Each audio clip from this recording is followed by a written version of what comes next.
Ji welcome back to my channel.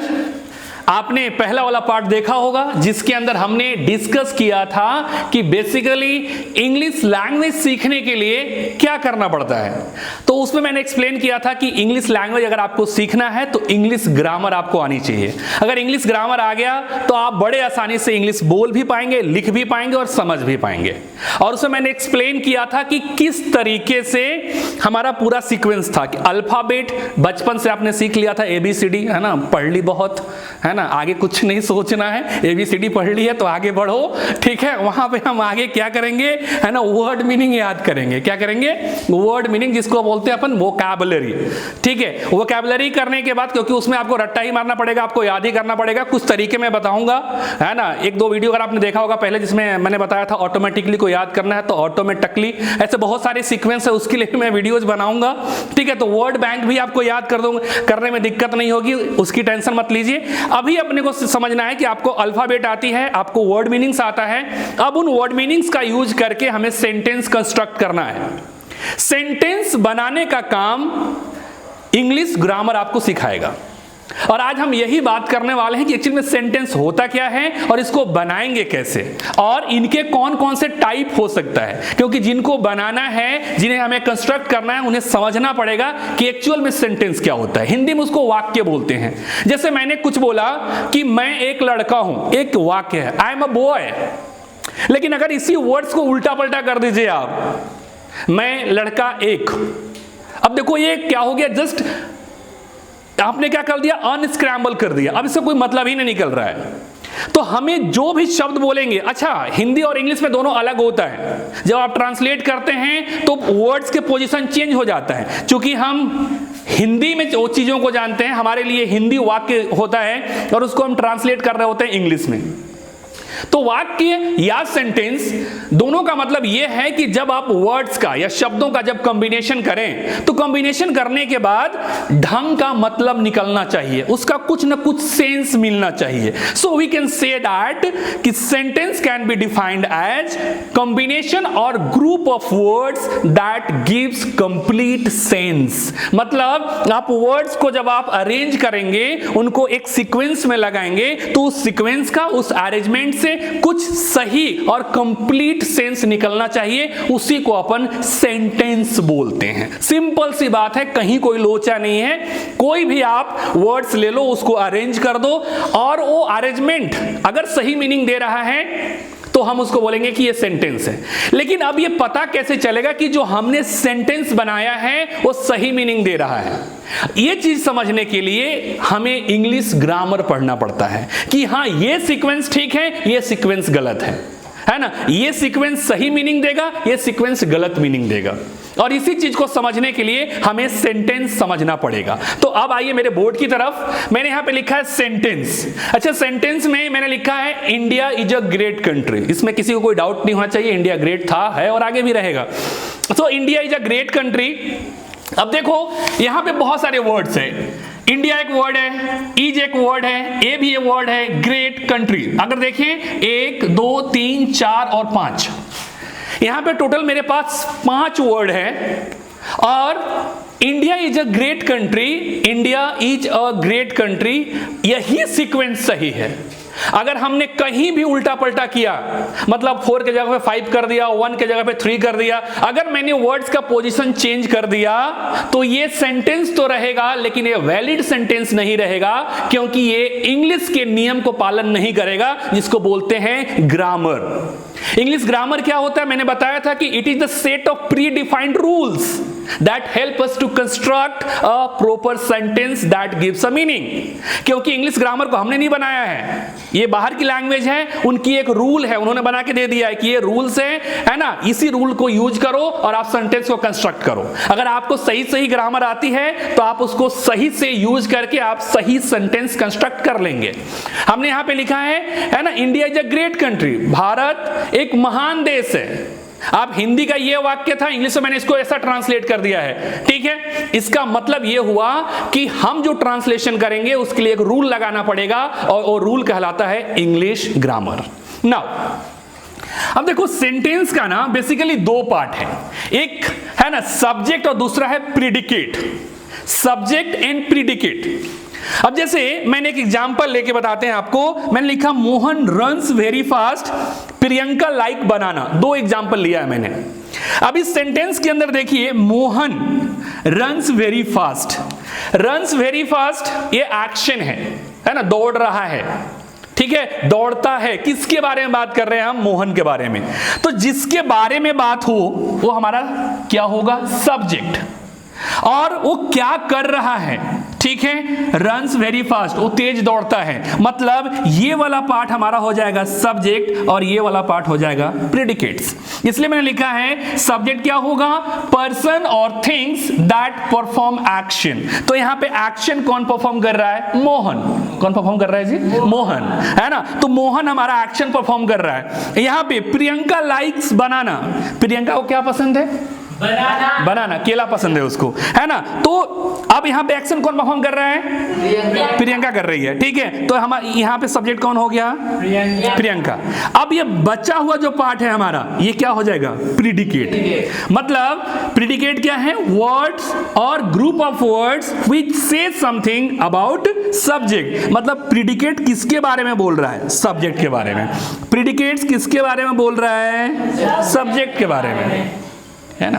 अगर मान लो आपने बोल दिया कि ही इज वेरी, है ना, fast runner, he is very fast runner, तो अब यहां पे ही क्या हो रहा है? सब्जेक्ट हो रहा है, क्योंकि बात किसके बारे में बोल रहे हो? ही के बारे में। अब ही कौन है मुझे नहीं पता, क्योंकि हमने यहां पे प्रोनाउन इस्तेमाल कर लिया है ना। फास्ट रनर है, मतलब रनर कैसे है? बहुत तेज दौड़ रहा है, बहुत तेज भाग रहा है, ठीक है। तो बेसिकली अगर आप कोई भी सेंटेंस लेंगे तो उसका दो पार्ट होगा, एक सब्जेक्ट, ठीक है, जो कि एक्शन परफॉर्म कर रहा है, और बाकी प्रीडिकेट्स, वो क्या कर रहा है, कौन सा एक्शन परफॉर्म कर रहा है, ठीक है, क्या कहा जा रहा है सब्जेक्ट के बारे में, वो हमारा प्रीडिकेट है।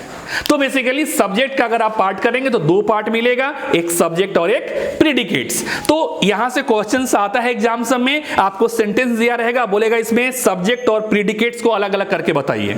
सो आई थिंक यहां तक आप लोगों को क्लियर होगा। कुछ भी डाउट रह जाए कमेंट करना नहीं भूलना है, कमेंट आप ही के लिए सेक्शन बना हुआ है। Now come to the sentence का अब हम कुछ कैटेगरी करेंगे, ठीक है।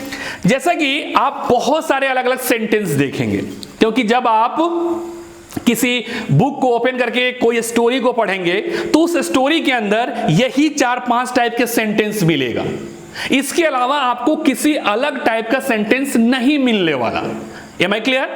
So, जैसे मैंने यहां पे लिखा है, पहला असर्टिव और डिक्लेरेटिव और स्टेटमेंट। दूसरा मैंने लिखा है यहां पे इंट्रोगेटिव, तीसरा लिखा है इंपरेटिव, चौथा लिखा है एक्सक्लेमेटरी, और पांचवा है हमारा ऑप्टेटिव सेंटेंस। अब देखो इसको वन बाय वन समझते हैं। असर्टिव और डिक्लेरेटिव और स्टेटमेंट, यहां पे सिंपल स्टेटमेंट रहने वाला है। सिंपल स्टेटमेंट, किसी भी प्रकार का कोई भी क्वेश्चंस नहीं रहेगा, कोई भी रिक्वेस्ट नहीं रहेगा, सिंपल स्टेटमेंट रहने वाला है। जिसमें लिखा आई लव माई इंडिया। अब इसमें सिर्फ मेरा एक स्टेटमेंट है, मैं ये डिक्लेयर कर रहा हूं आई लव माई इंडिया, है ना। इसमें सिर्फ असर्शन है।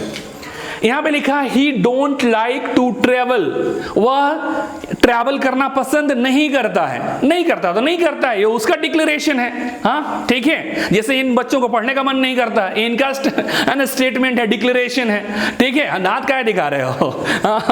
चलो, तो he don't like to travel, ठीक है, you don't like to study, तो बेसिकली ये आपका स्टेटमेंट है ना। तो आप डिक्लेयर कर रहे हो कि मुझे पढ़ना पसंद नहीं है, उसको घूमना पसंद नहीं है, वो उसका स्टेटमेंट है, सिंपल डिक्लेरेशन दे रहा है। मतलब असर्टिव और डिक्लेरेटिव, या सिंपल उसको आप बोल दीजिए स्टेटमेंट। अब इस असर्टिव और डिक्लेरेटिव और स्टेटमेंट के अंदर दो चीजें आती हैं। एक हो रहा हमारा होता है affirmative sentence. Affirmative sentence basically अपन इसको पॉजिटिव सेंटेंस के रूप में लेते हैं, और दूसरा हमारा होता है निगेटिव सेंटेंस। नेगेटिव सेंटेंस, जैसे मैंने दो सेंटेंस लिखा है यहां पे, I love my India. I love my India affirmative sentence के अंदर आ गया। He don't like to travel, यहां पे अब नोट का इस्तेमाल हो गया, मतलब वो निगेटिव हो गया। सीधी सी बात है, अगर आपको कोई सिंपल सेंटेंस मिल रहा है और उसमें पॉजिटिव बातें की गई है, पॉजिटिव स्टेटमेंट है, तो हमारा अफर्मेटिव है, और अगर उसमें नॉट का प्रयोग हुआ है तो हमारा क्या होगा? वो नेगेटिव होगा। So simple. Now come to the next type, that is the interrogative sentence. इसको हिंदी में अपन बोलते हैं ना क्वेश्चन पूछने वाला सेंटेंस, क्वेश्चन पूछने वाला वाक्य।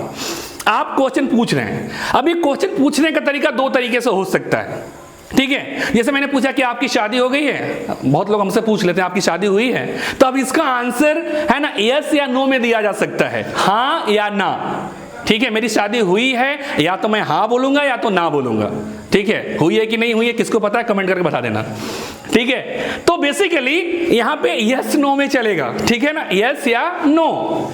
अच्छा, मान के चलो हमारी शादी हो गई होती है, तो फिर क्या क्वेश्चन होता है, आपने शादी कब की। अब यहां पे यस या नो में जवाब नहीं दे पाएंगे, अब हमें टाइम और ईयर बताना पड़ेगा कि पिछले साल जून में हो गई है, ये है ना, ऐसा हुआ नहीं है भाई, ठीक है।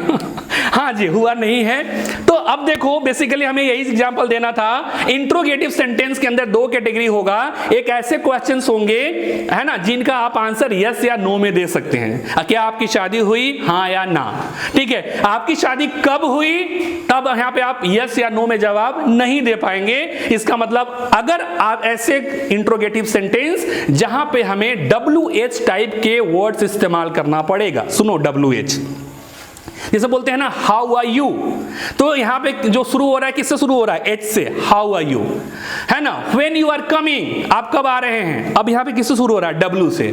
तो बेसिकली जो आपको वर्ड्स मिलेंगे, जो क्वेश्चन पूछेंगे, वो WH से ही शुरू होते हैं। इधर दे स्टार्ट फ्रॉम W और स्टार्ट फ्रॉम H, तो या तो W से शुरू होंगे या तो H से शुरू होंगे, इसीलिए उसको अपन क्या बोलते हैं, WH टाइप, ठीक है। तो इंट्रोगेटिव के अंदर दो टाइप के सेंटेंस होगा, एक का जिसका आंसर आप यस नो में दे पाएंगे, और दूसरा WH टाइप। जैसे मैंने लिखा है हैज शी गॉन, क्या वो जा चुकी है, तो आंसर क्या होगा, यस या नो, है ना।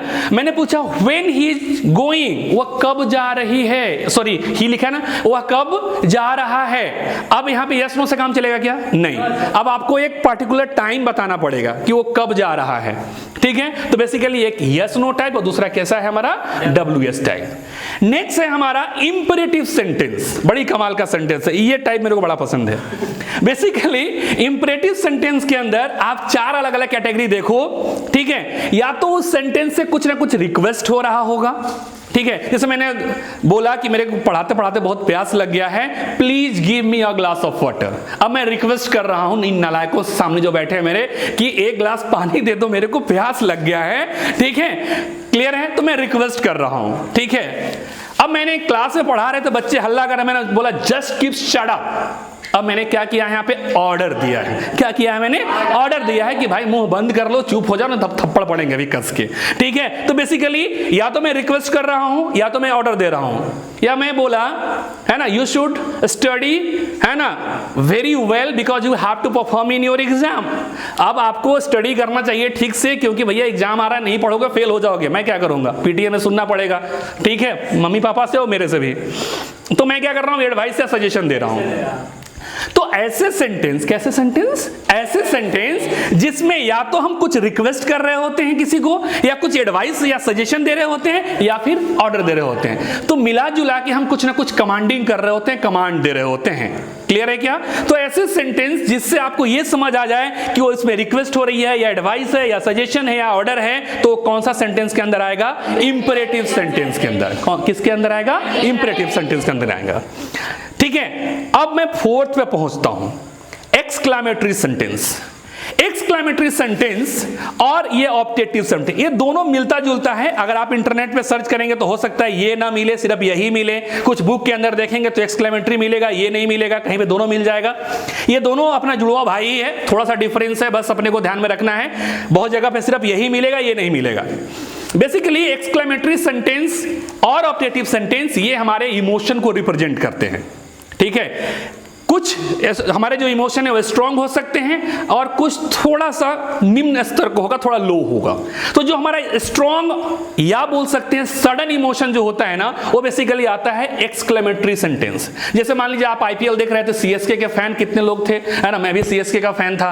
अब जैसे ही CSK ने जीता, मैंने बोला wow we won the match, ठीक है। तो ये जो वाओ वाला जो था ना, उस सोच में थोड़ा बोला कि 10 मिनट से पहले सोच रहे थे वाओ बोलना है। मैंने देखा कि भैया जीत गया, है ना, अपना सर जडेजा ने ठोक दिया है पूरा, तो मैंने अचानक से उछल के बोला wow we won the match. हमने क्या किया, अचानक से अपना क्या किया है फीलिंग को एक्सप्रेस किया है। वैसे अगर मान लो अचानक आपको पता चला कि कोई मर गया है, तो बोलते हैं ओह वो मर गया, मतलब तो अब क्या कर रहे हो आप, सडन इमोशन को बता रहे हो। तो जहां पे हम कोई सडन इमोशन बताते हैं वो हमारा एक्सक्लेमेटरी सेंटेंस होता है, और इस सेंटेंस के लास्ट में हम एक साइन लगाते हैं, जो पंक्चुएशन मार्क्स होता है वो ऐसा होता है, ये ऐसा। ऑप्टेटिव के अंदर भी ये है, लेकिन यहां पे इंटेंसिटी ऑफ इमोशन थोड़ा स्लो होता है। जैसे मान लो मेरा कोई लाके पैर छुआ, मैंने बोला गॉड ब्लेस यू, है ना। कोई एग्जाम देने जा रहा है, मैंने बोला बेस्ट ऑफ द लक, है ना। तो बेसिकली यहां पे इमोशन तो है, लेकिन उतना स्ट्रॉन्ग नहीं था जितना एक्सक्लेमेटरी सेंटेंस के अंदर था। तो बेसिकली ऑप्टेटिव का मतलब किया है कि एक्सक्लेमेटरी सेंटेंस को कुछ को मैंने ऑप्ट किया है, वो यहीं से लिया है इसको, इसलिए मैं बोल रहा हूं ये दोनों जुड़वा भाई है, कहीं पे आपको मिलेगा कहीं पे नहीं मिलेगा। तो बेसिकली दोनों जगह हम इमोशन को ही रिप्रेजेंट कर रहे होते हैं, लेकिन यहां पे जो इमोशन का इंटेंसिटी है वो हाई है, यहां पे थोड़ा लो है। जैसे मैंने लिखा मे गॉड ब्लेस यू, भगवान आपको भला करे, wish you all the best, लेकिन यहां पे इमोशन उतना स्ट्रॉन्ग नहीं है जितना पे एक्सक्लेमेटरी के अंदर हमारा इमोशन स्ट्रॉन्ग था। अब जैसे असर्टिव सेंटेंस है, तो लास्ट में हमारा जो एंड होगा वो किससे एंड होगा, फुल स्टॉप से, ठीक है। इंट्रोगेटिव है तो ये किससे एंड होगा, ये क्वेश्चन मार्क। इंपरेटिव ये किससे होगा, फुल स्टॉप। और ये दोनों किससे होंगे, ये वाला साइन, ठीक है।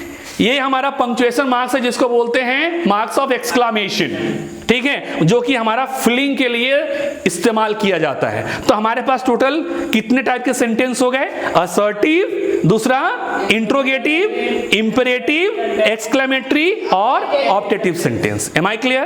तो आई थिंक सेंटेंस का ये पार्ट तो आपको समझ आ गया कि कोई भी सेंटेंस में दो पार्ट होता है, सब्जेक्ट और प्रेडिकेट। आप कोई भी बुक पढ़ेंगे, कोई भी किताब पढ़ेंगे, कोई भी स्टोरी पढ़ेंगे इंग्लिश का, तो उसमें यही 5 टाइप के सेंटेंस होंगे, इसके अलावा कोई दूसरा टाइप का सेंटेंस नहीं होगा। Am I clear? इस वीडियो में हम इतना ही बात करेंगे। जो अगला पार्ट होगा, सेंटेंस का कुछ और पार्ट रह गया है, उसके कुछ टाइप्स रह गए हैं, जो अलग बेसिस पे होता है, स्ट्रक्चर के आधार पे होता है, वो हम अगले पार्ट में कवर करेंगे। Thank you so much.